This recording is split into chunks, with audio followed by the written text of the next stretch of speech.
Hello everyone, this is Zeeebo and welcome to this AFK journey video. So after spending some time with the twins as well as pushing through all these AFK stages, we are finally done to AFK stage 300 on the very first day of Chains of Eternity. So before we begin this advanced progression guide, let's talk about the basic stuff. So if you guys are new to the game, you want to know the nitty-gritty details for all the beginner pusher stuff, there's a video, the Ultimate Chains of Eternity Progression Guide by Zeeebo on the AFK Journey page. So feel free to visit the page, show the video some love because it's done by yours sincerely and I'll greatly appreciate that. Okay, now for this video, we're going to talk about the advanced stuff that you might want to know that I didn't actually talk about in that video because of time constraint. Now for this video itself, for the maximum daily rewards, I mentioned that, hey, every single day you have a cap. So you want to actually get to this cap and do even more, because as discussed with some of the viewers just now, on the day you actually reset, you will get the maximum cap of 250 the next day, and then subsequently 300, 350. So for the first day, even though the cap is 200, you want to do to 250. So on the next day, you immediately get to the max cap once the reward limit refresh. So right now we are 200 cap, tomorrow 250. So once we are done to 300, we'll get to 250 max rewards tomorrow, and then we can take it easy for maybe tomorrow because we are also done with the 300 one. And this daily AFK stage limit is actually very helpful to benchmark how much you need to push, as well as how much you can prepare yourself ahead of time, because there are some players who might not be free every single day to push through all these stages. So being able to push ahead more if you have the account to do it, or if you have the time to do it, is definitely good for your AFK stage efficiency itself. Now, other than all this daily limit cap itself, we also have the ability to get bonus equipments as well as talent orbs, which will give you a little bit more push in terms of your general progression as well, because right now we are currently at around level 296, so our equipment will be at the level 290 mark. So being able to get an equipment that is 100 level above our current level is definitely going to be helpful to give us a lot more stats for your Dream Realm side as well as your AFK stage side.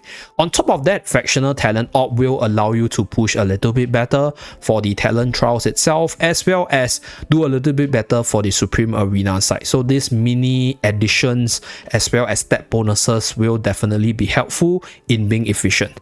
Now there's one more thing for deficit pushing that you guys might want to know, and that is to find all the EXP revenues first before doing any deficit push.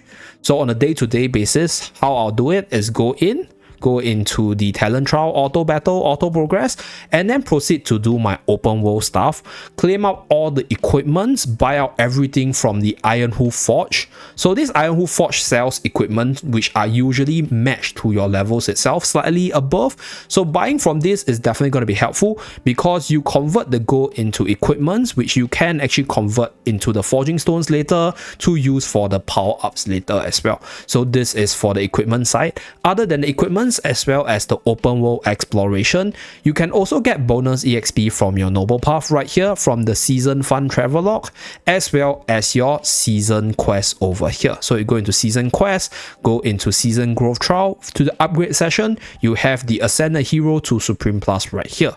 And on top of this, you'll also be able to get even more equipments as you progress through your season growth quest for you to get more stats over here. So these are the few ways for you to get more stats, more levels, minor percentages to give you slight advantages. So that's tip number 2.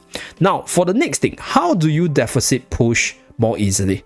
So if you do have the units to push through more easily, that it will make your job a lot easier. But for those of you guys who have certain teams like the Iron Armors teams or the OD teams, but you're free to play low on resources and you're only like restricted to those teams, using this select hero auto ultimate is actually quite good. So this is because these two teams, they particularly work really well when you are able to target specific enemies or reposition or time your repositioning carefully to hold the enemy in place. So this is where only select hero for auto battle is helpful, because right here we're going to showcase how it's done.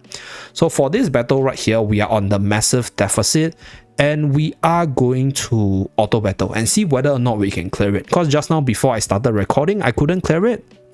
So let's see how far we can go here. So there are also certain RNG factors, such as the critting from the enemy as well as the critting from your team. So there is a possibility that I might be able to clear it, but we shall see how it goes. So auto, okay, we should be able to kill out the Korin, but our front line already fell, so the Reese might be able to snap us off. Okay, let's see whether or not we can bring down the Reese. Okay, unfortunately, we couldn't. Okay, so after reviewing our plays a few more times, I think we should be able to clear this, but there's a few conditions. We need to time our Coco's ultimate, and we need to pinpoint the correct target with our Odie's ultimate right here. So this is what we showcase the hardcore manualing. So let's go. I personally don't encourage it to do on a day-to-day basis, because based on personal experience, it's actually very tiring. But if you want that little bit of advantage still, you can definitely try this method for yourself. Yeah, so right here we are gonna cast the ultimate on Reese here, and we're gonna cast Coco's ultimate when Reese is casting the ultimate, so that this will give us a massive damage reduction. Okay, hopefully no crit. Nice, no crit. Okay, so we are just going to use our Coco's ultimate to react to the Reese ultimate itself, or the Cassidy's ultimate. So right here I think we can manual Smokey's ultimate perfectly fine. Okay, so right now they are walking into Smokey's ultimate, so everything is good. So we have Coco's ultimate to protect against the Reese over there. Okay, looks good. Are we able to bring down the Reese?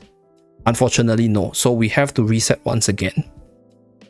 So this is the tough part with regards to manualing. Okay, Gaiwin here.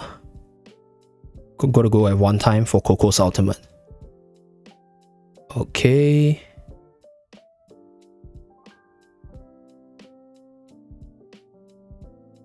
Gonna Cassidy, because Cassidy has energy. We want to kill Cassidy off ASAP as well. Okay, nice. Coco's ultimate managed to shield this Feresto. Bring down Gaiwin. Nice. Now is Korin here. Hopefully our Feresto survives. Okay, we're gonna use Coco's ultimate first, cause it seems like our Coco might be dying. So get the Coco ultimate off. Okay, might want to bring down the Cassidy here ASAP. So we'll manual Coco's ultimate. I mean, we're gonna manual Odie's ultimate. Okay, Rowan died unfortunately. Okay, so this is a failed stage. One last time, guys. Okay, guys, so after a few rounds of trying, I think the position wise we are fine. Probably want to adjust Coco here. So this will give us maybe more procs on Coco's ultimate. And let's start. So we're gonna manual both Coco as well as Odie's ultimate, so you guys can see the manual select ultimate usage. So Feresto here summons the illusion, immediately got melted. Rowan cast the ultimate. Next one, we want to cast the ultimate of Odie on Korin. Okay, so Coco's ultimate to react to the Reese ultimate. Okay. Our Rowan fell.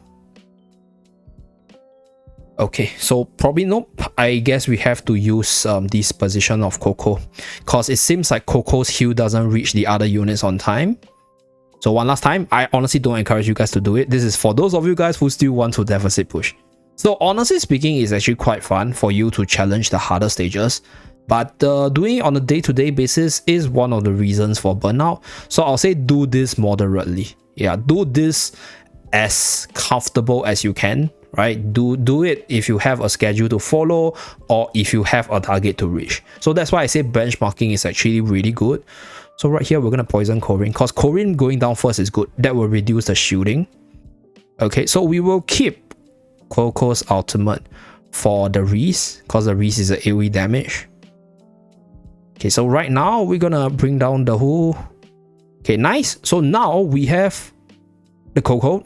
nice. We just have to deal with the Reese right now. We have our ultimate for our Coco online, so looks good. Now the Reese is the annoying one. Yeah. Okay, so we have Coco's ultimate. I think we should be in a good spot. Nice. Ooh.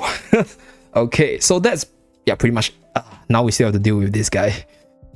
I think we should be able to. Yeah, cause we have more damage and we do have a debuff. Okay, so that's pretty much it. So this is what you do for the manual stage side.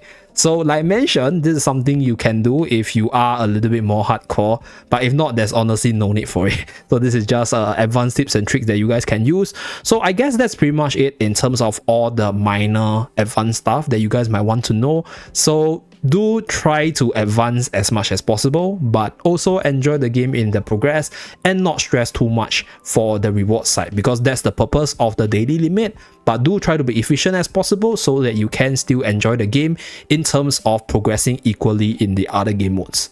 Thank you very much for tuning in. Do remember to like and subscribe to see more. I'll see you guys again in my next video. Bye guys.